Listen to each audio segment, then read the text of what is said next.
ಇವತ್ತ ಭಾರತೀಯ ಜನತಾ ಪಕ್ಷ ನಿಜವಾಗಿ ನಾವು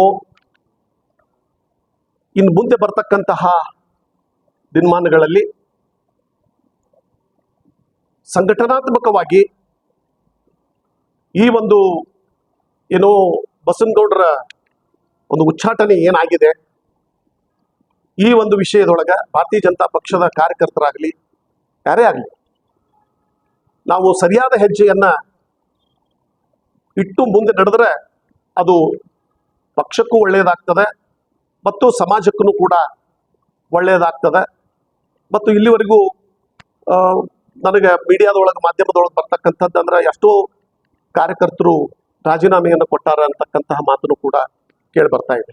ಆದರೆ ಇಲ್ಲಿವರೆಗೂ ನಾ ಅಧ್ಯಕ್ಷರನ್ನು ಕೇಳಿದಾಗ ಕೇವಲ ಎರಡೇ ರಾಜೀನಾಮೆಗಳು ಬಂದಿಲ್ಲ. ಎರಡೇ ರಾಜೀನಾಮೆಗಳು ಅಧ್ಯಕ್ಷರಿಗೆ ತಲುಪಿಲ್ಲ. ಹೊರತಾಗಿ ಬೇರೆ ಯಾವುದೇ ಒಂದು ರಾಜೀನಾಮೆಗಳು ಇವತ್ತಿನವರೆಗೂ ಪಕ್ಷದ ಕಚೇರಿಗೆ ಬಂದಿಲ್ಲ.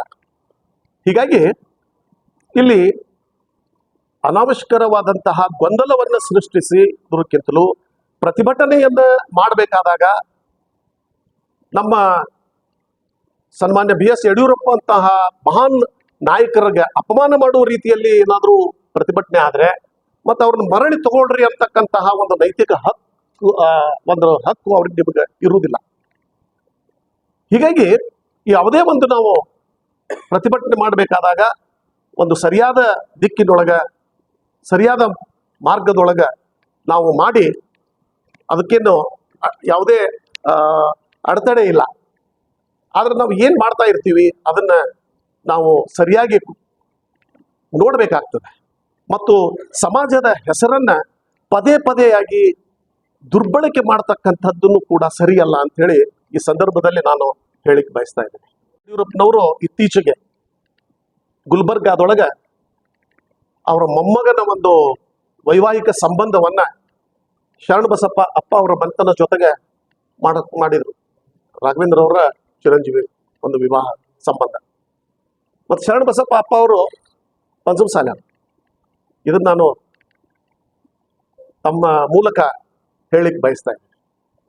ಸೊ ಅಂದ್ರೆ ಇಲ್ಲಿ ನಮ್ಮ ಯಡಿಯೂರಪ್ಪ ಬಗ್ಗೆ ಅನಾವಶ್ಯಕರವಾದಂತಹ ಅವ್ರ ಮೇಲೆ ಆಪಾದನೆಗಳನ್ನು ಮಾಡಿ ನಿನ್ನೆ ನಡೆದಂತಹ ಪ್ರತಿಭಟನೆಯೊಳಗ ಅವರ ಫೋಟೋಗಳಿಗೆ ಒಂದು ಅವಮಾನ ಮಾಡತಕ್ಕಂತಹದ್ದನ್ನು ನೋಡಿದ್ರೆ ಇದು ಸಮಾಜದ ಹೆಸರನ್ನ ಮತ್ತಷ್ಟು ದುರ್ಬಳಕೆ ಮಾಡಿಕೊಳ್ಳುವುದರ ಜೊತೆಗೆ ಒಂದು ಸಮಾಜಕ್ಕೆ ಒಂದು ಕಳಂಕ ತಂದಂಗ ಆಗ್ತದೆ.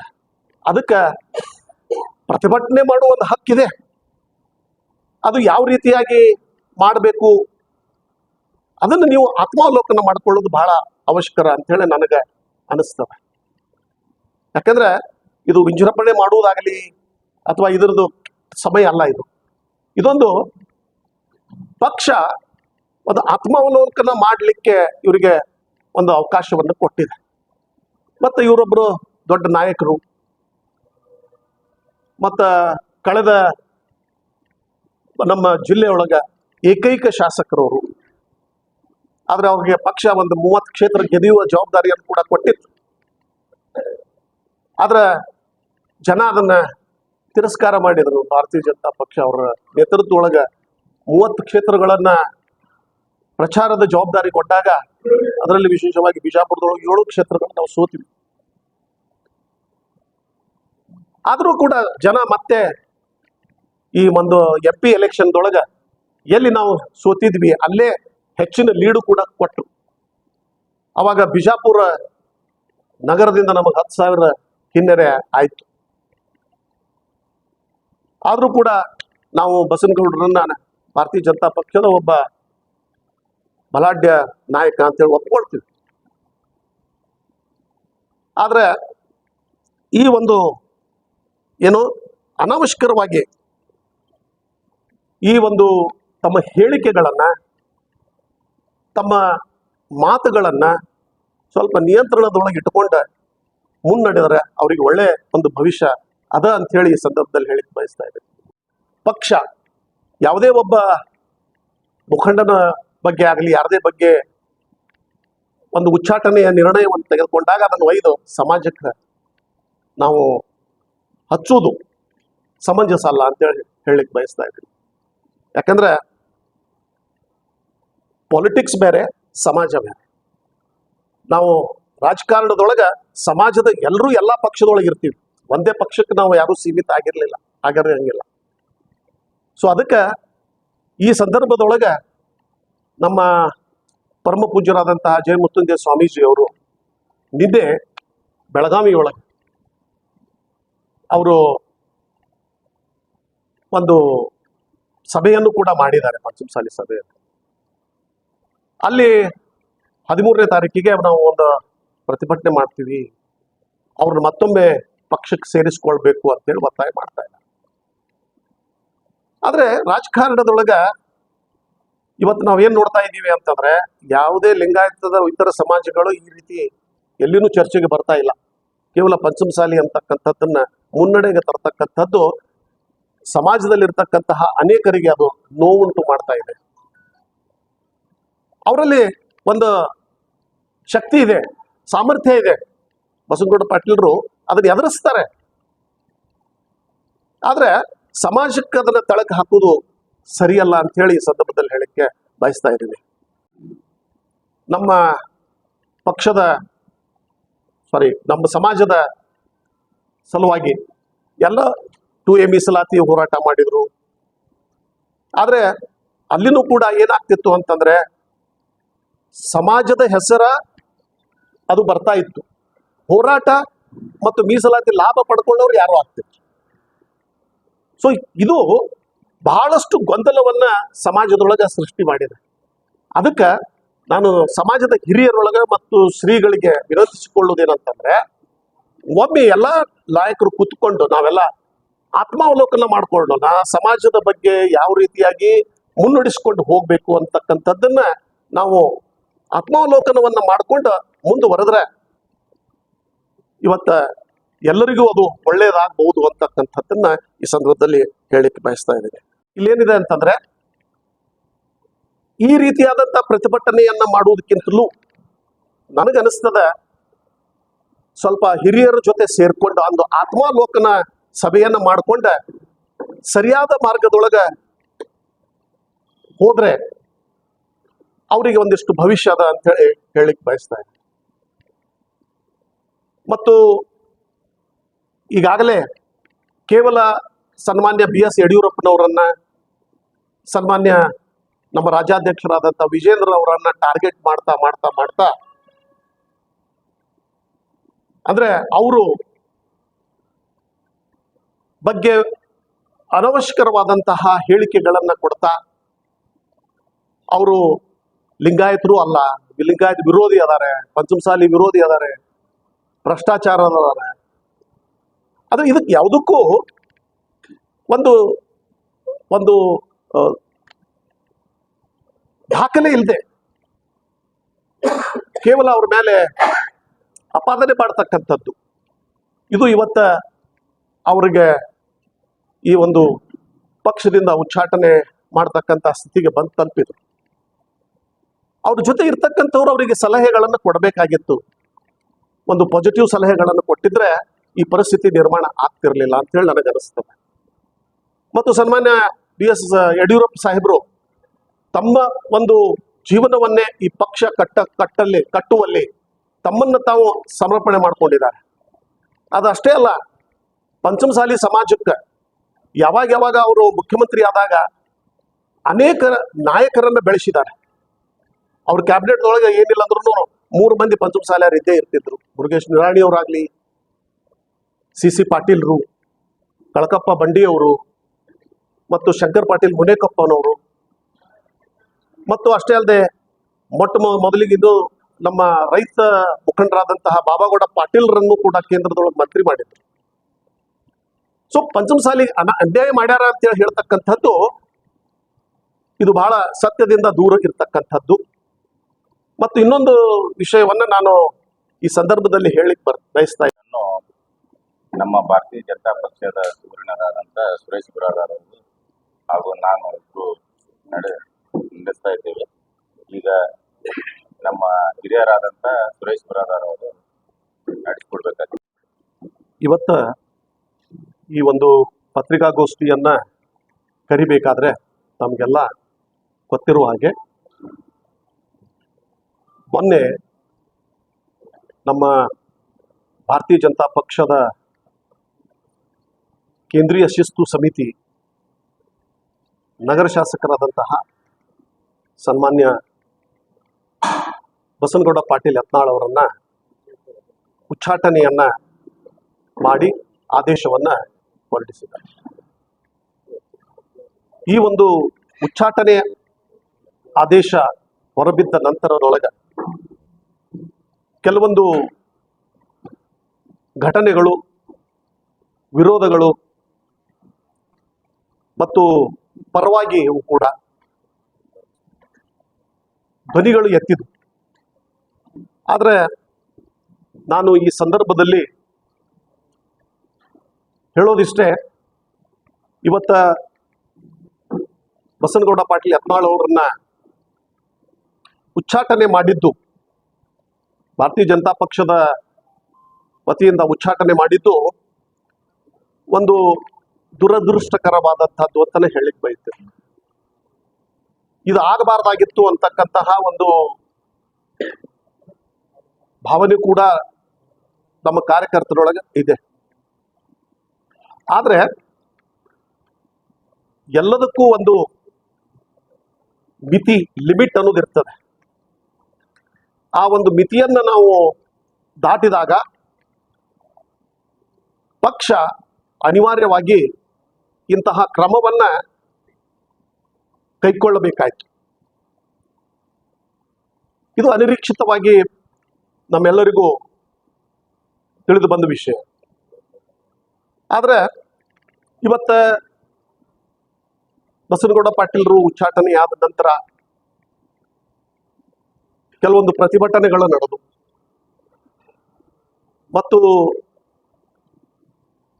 ಕೆಲವರು ಪರವಾಗಿನೂ ಕೂಡ ಸಂಭ್ರಮಿಸಿದ್ರು. ಆದ್ರೆ ಇದು ಸಂಭ್ರಮಿಸ್ತಕ್ಕಂತಹ ವಿಷಯನೂ ಕೂಡ ಅಲ್ಲ ಅಂತ ಹೇಳಿ ಬಯಸ್ತೇನೆ. ಈ ಒಂದು ಬಸನಗೌಡ ಪಾಟೀಲರು ಉಚ್ಚಾಟನೆ ಆದಂತಹ ಸಂದರ್ಭದೊಳಗೆ ಆ ಒಂದು ಹಿಂದೂ ಕಾರ್ಯಕರ್ತರು, ಭಾರತೀಯ ಜನತಾ ಪಕ್ಷದ ಕಾರ್ಯಕರ್ತರು ಅಂತೇಳಿ ಹೇಳಿಕೊಂಡು ಏನು ಒಂದು ಬಿಹೇವಿಯರ್ ಏನಿದೆ, ಪ್ರತಿಭಟನೆ ಏನಿದೆ, ಇದನ್ನು ನಾವು ಆತ್ಮಾವಲೋಕನ ಮಾಡ್ಕೊಳ್ಬೇಕಾಗ್ತದೆ. ಯಾಕಂದ್ರೆ ಇದ್ರಾಗ ಏನು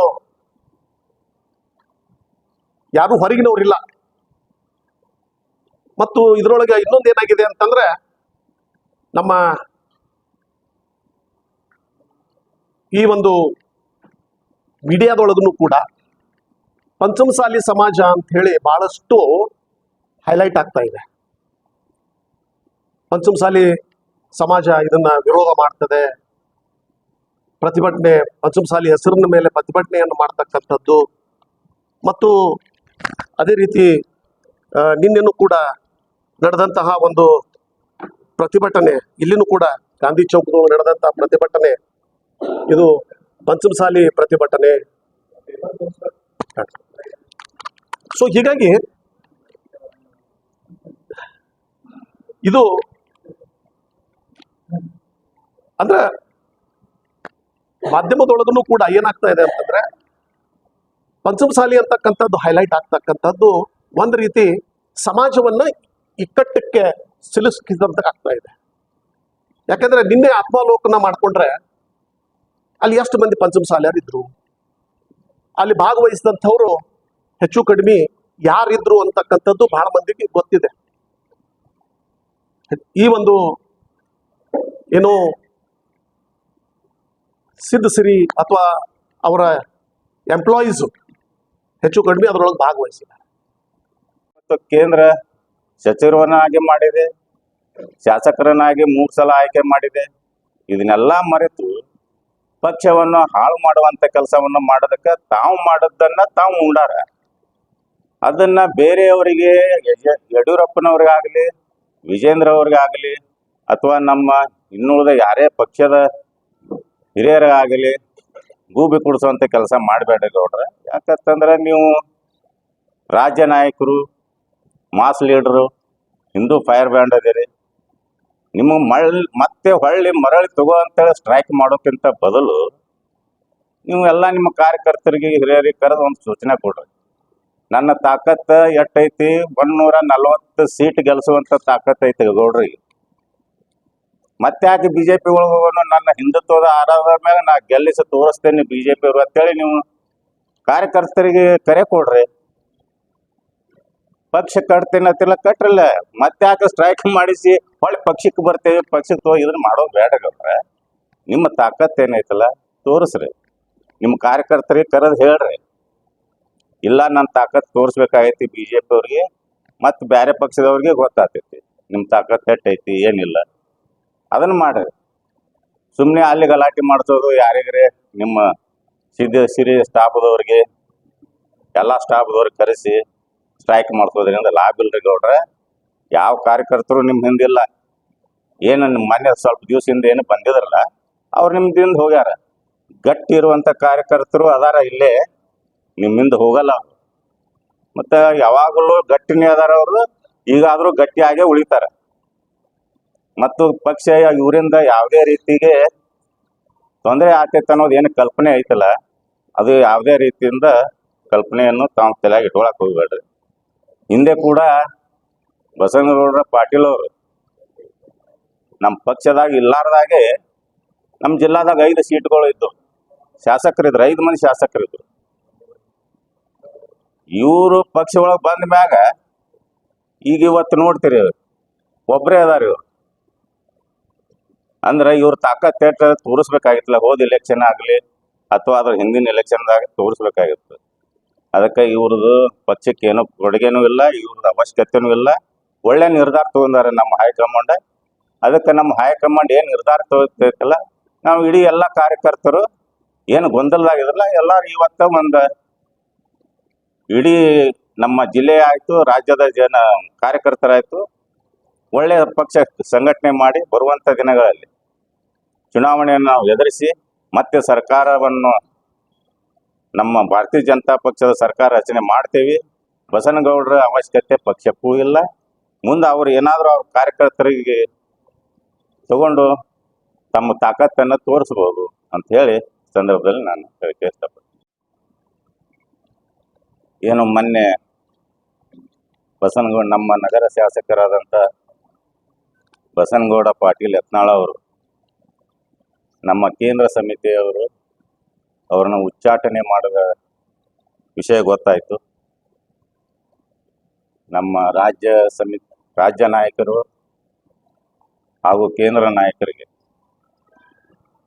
ಭಾಳ ಲೇಟ್ ಮಾಡ್ಯಾದ್ರೂ ಒಂದು ಒಳ್ಳೆ ನಿರ್ಧಾರ ತೊಗೊಂಡ್ರು ಅಂಥೇಳಿ ನಮಗೆ ಕಾರ್ಯಕರ್ತರಿಗೆ ಏನು ಗೊಂದಲ ಇತ್ತಲ್ಲ ಅದು ನಿವಾರಣೆ ಆಯಿತು. ಎಲ್ಲ ನಮ್ಮ ನಾಯಕರಿಗೆ ಮೊಟ್ಟ ಮೊದಲಾಗಿ ಅವರಿಗೆ ಅಭಿನಂದನೆಗಳನ್ನು ಸಲ್ಲಿಸ್ತೇನೆ. ಬಸನಗೌಡ ಪಾಟೀಲ್ ಯತ್ನಾಳ್ ಅವರು ಇವತ್ತು ಅವರ ಬೆಂಬಲಿಗರು ಏನು ಪ್ರತಿಭಟನೆಯನ್ನು ಮಾಡ್ತಾ ಇದ್ದಾರೆ, ಅವರು ಏನು ಇವತ್ತು ನಾವು ನೋಡ್ತಾ ಇದ್ದೇವೆ, ಸುಮಾರು 2 ವರ್ಷದಿಂದ ಪಕ್ಷದ ನಮ್ಮ ಭಾರತೀಯ ಜನತಾ ಪಕ್ಷ ಒಂದು ಶಿಸ್ತಿನ ಪಕ್ಷ. ಯಾವ ರೀತಿ ಶಿಸ್ತನ್ನು ಮೈಗೂಡಿಸಿ ಬಂದಿತ್ತು ಅನ್ನೋದು ಇಡೀ ನಮ್ಮ ದೇಶದಲ್ಲೇ ಗೊತ್ತು. ಎಲ್ಲ ಪಕ್ಷದಲ್ಲಿ ಇರುವಂಥ ಇವನೇ ಬೇರೆ, ನಮ್ಮ ಭಾರತೀಯ ಜನತಾ ಪಕ್ಷದ ಇರುವಂಥದ್ದು ಒಂದು ಶಿಸ್ತಿನ ಪಕ್ಷ. ನಮ್ಮ ಕೇಂದ್ರ ನಾಯಕರು ಕೂಡ ಅವರಿಗೆ ಸಾಕಷ್ಟು ಅವಕಾಶಗಳನ್ನು ಕೊಟ್ಟರು. 2 ವರ್ಷದಿಂದ ಅವಕಾಶಗಳನ್ನು ಕೊಟ್ಟರು ಅವರಿಗೆ ಸುಧಾರಿಸ್ಕೋಬೇಕು ಅಂತೇಳಿ. ಆದ್ರೆ ಬಸನಗೌಡ ಪಾಟೀಲ್ ಯತ್ನಾಳ್ ಅವರು ಸುಧಾರಿಸ್ಕೊಳ್ಳಿಲ್ಲ. ಈಗ ಅವರು ಬೆಂಬಲಿಗರು ಕೂಡ ಅವರು ಸಲಹೆಗಳನ್ನು ಕೊಡಬೇಕಾಗಿತ್ತು ಈ ಹಿಂದೆನೆ. ಅಲ್ಲ, ನಾವು ಹಿಂದುತ್ವ ಮತ್ತು BJP ಕಟ್ಟ ಹಿಂದುತ್ವವಾದಿಗಳು ನಾವು ಅಂತೇಳಿ ಇವತ್ತು ಮೀಡಿಯಾ ಮುಂದೆ ಏನು ಹೇಳ್ಕೊಳ್ತಾ ಇದ್ದಾರಲ್ಲ, ಅವರು ಬಸನಗೌಡ ಪಾಟೀಲ್ ಅವರಿಗೆ ಸಲಹೆಗಳನ್ನು ಕೊಡಬೇಕಾಗಿತ್ತು. ನಮ್ಮ ಪಕ್ಷ ಹಿಂದುತ್ವದ ಆಧಾರ ಮೇಲೆ ಬಂದಿದೆ ಮತ್ತು ಹಿಂದುತ್ವದ ಇದ್ರ ಮೇಲೆ ಬಂದಿದೆ. ನಮ್ಮ ಬಸನಗೌಡರಿಗೆ ಹಿಂದೂ ಹಿಂದೂ ಫೈರ್ ಬ್ರ್ಯಾಂಡ್ ಮತ್ತು ಹಿಂದೂ ಹುಲಿ ಅಂತ ಏನು ಹೇಳ್ಕೊತಾ ಇದ್ದಾರಲ್ಲ, ಅವ್ರು ಸಲಹೆ ಕೊಡ್ಬೇಕಾಗಿತ್ತು. ಗೌಡ್ರ ಸ್ವಲ್ಪ ಬಾಯಿ ಮುಚ್ಕೊಂಡು ಸುಮ್ಮನಿರಿ, ಪಕ್ಷ ಡ್ಯಾಮೇಜ್ ಆಗತ್ತೈತಿ, ನಮ್ಮ ಹಿಂದುತ್ವ ಪಕ್ಷ ಡ್ಯಾಮೇಜ್ ಆಗತ್ತೈತಿ, ನಮ್ಮ ಎಲ್ಲ ಸಂಘಟನೆಗಳು ಇದು ಆಗತ್ತವ. ಅದಕ್ಕೆ ದಯಮಾಡಿ ತಾವು ಬಾಯಿ ಮುಚ್ಕೊಂಡಿದ್ರೆ ನಮ್ಮ ಪಕ್ಷನೂ ಬಲಿಷ್ಠ ಆಗ್ತೈತಿ, ಹಿಂದುತ್ವನು ದೇಶದಾಗ ಒಂದು ಕರ್ನಾಟಕ ರಾಜ್ಯದಲ್ಲಿ ನಾವು ಹಿಂದುತ್ವದ ಇದ್ರ ಮ್ಯಾಗ ಹೋಗಕ್ಕೆ ಅನುಕೂಲ ಆಗ್ತೈತಿ ಅಂತೇಳಿ ಅವ್ರ ಸಲಹೆಗಳನ್ನ ಕೊಡಬೇಕಾಗಿತ್ತು. ಏನೀಗ ಪ್ರತಿಭಟನೆ ಮಾಡ್ತಾ ಇದ್ದಾರೆ. ಪಕ್ಷದ ಬಗ್ಗೆ ಹಿಂದುತ್ವದ ಬಗ್ಗೆ ಕಾಳಜಿ ಇದ್ದಂಥವ್ರು ಇದ್ದರೆ ಅವ್ರ ಸಲಹೆಗಳನ್ನ ಕೊಡ್ತಿದ್ರು. ಮತ್ತೆ ಇವ್ರು ಬಸನಗೌಡರಿಗೆ ಅದರ ಬಗ್ಗೆ ಇದು ಇಲ್ಲ. ಹಿಂದುತ್ವ ಬರೀ ಬಾಯಲ್ಲಿ ಹೇಳ್ತಾರೆ ಅವರು. ಹಿಂದುತ್ವ ಬಗ್ಗೆ ಭಾರತೀಯ ಜನತಾ ಪಕ್ಷದ ಬಗ್ಗೆ ಅವ್ರಿಗೆ ಅಷ್ಟೊಂದು ಗೌರವ ಇತ್ತಂದ್ರೆ ನಮ್ಮ ನಾಯಕರಿಗೂ ಕೂಡ ಅಷ್ಟೇ ಗೌರವ ಕೊಡ್ತಿದ್ರು, ಪಕ್ಷಕ್ಕೂ ಅಷ್ಟೇ ಗೌರವ ಕೊಡ್ತಿದ್ರು ಮತ್ತು ಅಷ್ಟೇ ಗೌರವದಿಂದ ನಡ್ಕೊಳ್ತಿದ್ರು. ಇಲ್ಲ, ಎಲ್ಲರೂ ರಾಜೀನಾಮೆ ಕೊಟ್ಟು ಹೊರಗೆ ಬರಬೇಕು ಅಂತಂದಾಗ ಯಾರು ಬರ್ತಾರೆ? ಮತ್ತ ಶ್ರೀಗಳು ಕೂಡ ಇಂತಹ ಒಂದು ಕರೆಯನ್ನು ಕೊಡಬಾರ್ದು. ಯಾವಾಗಲೂ ಅವ್ರ ಮಾತಿಗೆ ಒಂದು ವೇಟೇಜ್ ಇರ್ಬೇಕು. ಆ ವೇಟೇಜ್ ಬರ್ತಕ್ಕಂತಹ ಒಂದು ಕರೆಗಳನ್ನು ಕೊಟ್ರೆ, ಈಗ ಸಮಾಜ ಸುಧಾರಣೆ ಮಾಡೋದಾಗ್ಲಿ, ಯಾರ ಯುವಕರಿಗೆ ಹೆಲ್ಪ್ ಸಹಾಯ ಮಾಡೋದಾಗ್ಲಿ, ಬಡವರಿಗೆ ಸಹಾಯ ಮಾಡೋದಾಗ್ಲಿ, ಇಂತಹ ಒಂದು ಏನೋ ಕ್ರಮಗಳನ್ನ ಶ್ರೀಗಳು ತೆಗೆದುಕೊಂಡ್ರೆ ಅದನ್ನ ಅಪ್ರಿಶಿಯೇಟ್ ಮಾಡಿ. ಇದು ರಾಜಕಾರಣ ಆಗಿಬಿಡ್ತದೆ. ಉಳಿದವರಿಗೆ ಅದನ್ನ ನೋವು ಬರ್ತದೆ, ನೋವು ಅನಿಸ್ತದೆ. ಹಿಂದೆ ಇದೇ ಬಸನಗೌಡ ಪಾಟೀಲ್ ಅವರು ಪಂಚಮಸಾಲಿ ನಾಯಕರು ಸಾಕಷ್ಟು ನಮ್ಮ ಭಾರತೀಯ ಜನತಾ ಪಕ್ಷದಾಗ ಅದಾರ. ಇವತ್ತು ಸಿ ಪಾಟೀಲ್ ಇರ್ಬೋದು, ನಿರಾಣಿ ಅವ್ರು ಇರ್ಬೋದು, ಎಲ್ಲಾರು ಅವ್ರಿಗೆ ಇದ್ರೆ ಒಂದೇ ಪಕ್ಷದಾಗಿದ್ದ ಅವ್ರನ್ನೇ ಇದ್ದ ಮುಗ ತೊಳೆದಾರ.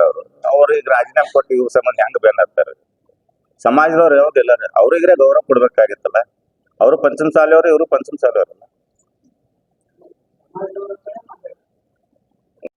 ಗುರುಗಳಾಗ್ಲಿ, ನಮ್ಮ ಏನು ಪಂಚಮಸಾಲಿ ಮುಖಂಡರದ ಸರಿಯಾಗಿ ಬಸನಗೌಡ ಪಾಟೀಲ್ರಿಗೆ ಒಂದು ಮಾರ್ಗದರ್ಶನ ಮಾಡಿ, ಅದ್ರ ಬದ್ಲಿ ಅವ್ರ ಜೊತೆನೆ ಉದೋ ಅಂತ ಹೊಂಟು ಬಿಟ್ರೆ ಸಮಾಜ ಯಾವ ರೀತಿಯಾಗಿ ಒಂದು ದುರುಪಯೋಗ ಆಗ್ತದ ಮತ್ತು ಸಮಾಜವನ್ನ ಸಂಶಯ ದೃಷ್ಟಿಯಿಂದ ಎಲ್ಲರೂ ನೋಡ್ಲಿಕ್ಕೆ ಪ್ರಾರಂಭ ಮಾಡ್ತಾರೆ. ಯಾಕಂದ್ರೆ ಬಸನಗೌಡ ಪಾಟೀಲ್ ಒಬ್ಬರೇ ರಾಜಕಾರಣದೊಳಗಿಲ್ಲ, ಉಳಿದ ಎಲ್ಲ ಕೆಲವು ನಾಯಕರು ನಮ್ಮಂತವ್ರು ಎಲ್ಲರೂ ಅದೀವಿ ನಾವು. ನಮಗದು ಹಿನ್ನಡೆ ಆಗ್ತದೆ. ಹೀಗಾಗಿ ಮತ್ತೆ ರಾಜಕಾರಣದೊಳಗೆ ಒಂದೇ ಸಮಾಜದಿಂದ ಆರಿಸಿ ಬರುವುದಿಲ್ಲ, ಎಲ್ಲಾ ಸಮಾಜಗಳ ಒಂದು ಬೆಂಬಲ ಬೇಕಾಗ್ತದೆ. ಅದನ್ನೇ ಹೇಳ್ತಾ ಇದ್ದೆ. ಸನ್ಮಾನ್ಯ ಯಡಿಯೂರಪ್ಪನವರು ಎಲ್ಲಾ ಸಮಾಜವನ್ನು ತೆಗೆದುಕೊಂಡು, ಕೇವಲ ಲಿಂಗಾಯತ ನಾಯಕರಲ್ಲ ಅವರು ಇಡೀ ಏನು ಬೇರೆ ಬೇರೆ ಸಮಾಜದವರು ಅದಾರ, ಲಿಂಗಾಯತ ಬಿಟ್ಟು ಕೂಡ ಅವರೆಲ್ಲರಿಗೂ ತೆಗೆದುಕೊಂಡು ಹೋಗಿದ್ದಕ್ಕನ ಒಂದು ಮಾಸ್ ಲೀಡರ್ ಆಗ್ಯಾರ. ಅದಕ್ಕೆ ಅವ್ರ ಏನು ಒಂದು ಗುಣಗಳದಾವ ಅದನ್ನ ನೀವು ಕಲ್ಕೋಬೇಕ. ಅದನ್ನ ಬಿಟ್ಟು ಅವ್ರಿಗೆ ವಿರೋಧ ಮಾಡ್ತಾ ಹೋದ್ವಿ ಅಂತಂದ್ರೆ ಮತ್ತೆ ಅದಕ್ಕೆ ನಾವು ಪಂಚಮಸಾಲಿ ಅಂತೇಳಿ ಅದಕ್ಕೆ ಒಂದು ಸಪೋರ್ಟ್ ಕೊಟ್ಕೋತ ಹೊಂಟ್ರೆ ಗುರುಗಳಾಗಿ ಅಥವಾ ಹಿರಿಯರಾಗಿ ಅದು ತಪ್ಪು ಒಂದು ಸಂದೇಶ ಹೋಗ್ತದೆ ಸಮಾಜದ.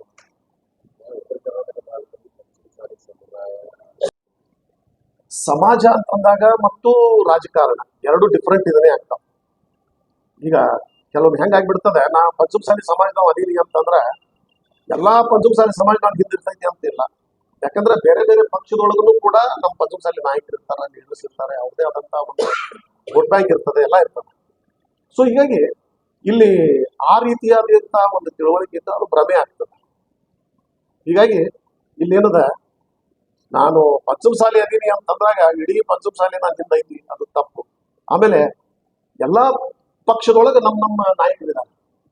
ಹೀಗಾಗಿ ಆ ಒಂದು ಅದು ಯಾವಾಗಲೂ ರಾಜಕೀಯ ಒಂದು ರಾಜಕಾರಣ ಮಾಡಬೇಕಾದಂತಹ ಸಂದರ್ಭದೊಳಗ ಆ ಲಾಸ್ಟ್ ಏನು ಒಂದು ನಾವು ನೀತಿ ಒಂದು ರಾಜಕಾರಣದ ಒಂದು ಪಾಲಿಸಿ ಏನಿರ್ತದೆ ಅದು ಯಾವ ರೀತಿಯಾಗಿ ನಾವು ಜನರಿಗೆ ತಲುಪಿಸ್ತೀವಿ ಅದರ ಮೇಲೆ ಎಲೆಕ್ಷನ್ಸ್ ಆಗ್ತವೆ. ಸೊ ಹೀಗಾಗಿ ಇದು ಸುಮ್ಮನೆ ಸಂದೇಶ ಕೊಡೋದು ಬೇಡ ಅಂತೇಳಿ ನಾನು ಗೌಡ್ರ ತಾಕತ್ ನೋಡಿ ಮಾಡಿನೇ ಅವ್ರನ್ನ ನಿರ್ಣಯ ತೊಂದಾರೆ. ಹೊರಗ ತಗೊಳ್ಳೋದಿಲ್ಲ ಅನ್ನೋದು 100% ನಮಗ್ ಗೊತ್ತೈತಿ. ತಗೊಳ್ಳೋದಿಲ್ಲ ಅನ್ನೋದು ಸರ್ ನಮ್ಮಲ್ಲಿ ಈಗ ತಗೊಂಡಿದ್ರ ಅಂದ್ರೆ ಈಗಾಗಲೇ ಸಾಕಷ್ಟು ಅನುಭವ ಆಗೈತಿ ನಮ್ಮ ಪಾರ್ಟಿ ಲೀಡರ್ಸ್ಗಳಿಗೆ. ಆ ಅನುಭವವನ್ನ ಉಂಡ ಮ್ಯಾಗೂ ತೋತಾರಂದ್ರ ಅದು ಸಾಧ್ಯ ಇಲ್ಲ. ಅದು ಅಂತೂ ಕನಸಿನ ಮಾತು ಮತ್ತು ನಮ್ಮಲ್ಲಿ ವ್ಯಕ್ತಿಗಿಂತ ಪಕ್ಷ ದೊಡ್ಡದು, ಪಕ್ಷಕ್ಕಿಂತ ದೇಶ ದೊಡ್ಡದು ಅಂತಕ್ಕಂಥದ್ದು ಏನು ಒಂದು ಸಿದ್ಧಾಂತ ಅದ. ಸೊ ಹೀಗಾಗಿ ವ್ಯಕ್ತಿ ಮೇಲೆ ನಮ್ಮ ಪಾರ್ಟಿ ನಿಂತಿಲ್ಲ, ಕೇಡರ್ ಬೇಸ್ಡ್ ಪಾರ್ಟಿ ಇದೆ, ಕಾರ್ಯಕರ್ತರ ಮೇಲೆ ಪಾರ್ಟಿ ಇದೆ. ಹೀಗಾಗಿ ಅದು ಆ ರೀತಿ ನಿರ್ಣಯ ತಗೊಳ್ಳೋದು ಬಹಳ ಕಷ್ಟ. ಒಂದ್ ವೇಳೆ ನಮ್ಮ ಪಾರ್ಟಿಯವ್ರು ನಿರ್ಣಯ ತೊಂದ್ರ ಅಂದ್ರ ಒಂದ್ ವೇಳೆ ಬಸನಗೌಡ ಒಪ್ಕೊಂಡ್ ಬಂದ್ರಂದ್ರ ಅವ್ರಟ್ಟ ನಿಲ್ಗಜ್ಜ ಮನುಷ್ಯ ಯಾರು ಇಲ್ಲ ಅಂತ ತಿಳ್ಕೊತೇವ್ರಿ. ನಿರ್ಲಜ್ಜ ಮನುಷ್ಯನೇ ಯಾರು ಇಲ್ಲ. ಈ ಟೀಮ್ನಿಗೆ ಅವಮಾನ ಮಾಡಿ ಹೊರಗೆ ಹಾಕಿ ಇದು ಮಾಡೋರ್ನು ಅವ ಬರ್ತಾನಂದ್ರ ಅವ್ರು ಬರ್ಬಾರ್ದು ನಿಜವಾಗ್ಲು. ಯಾಕಂದ್ರೆ 3 ಸಲ ಹೋಗ್ಯಾರ, 3 ಸಲ ಹೊರಗೆ ಹಾಕ್ಯಾರ ಅವ್ರಿಗೆ. 3 ಸಲ ತೊಂದಾರ, 3 ಸಲ ಹೊರಗೆ ಹಾಕ್ಯಾರಿ. ಈಗ 4ನೇ ಸಲನು ಬರ್ತೀನಿ ಅಂತ ಹೇಳಿ ಕಾಲು ವರ್ಷ ಬರ್ತಾನಂತಂದ್ರ ಅವ್ರಂತ ನಿರ್ಲಜ್ಜ ಮನುಷ್ಯನೇ ಯಾರು ಇಲ್ಲ ಅಂತ ಹೇಳಿ ನಾವು ತಿಳ್ಕೊಬೇಕು.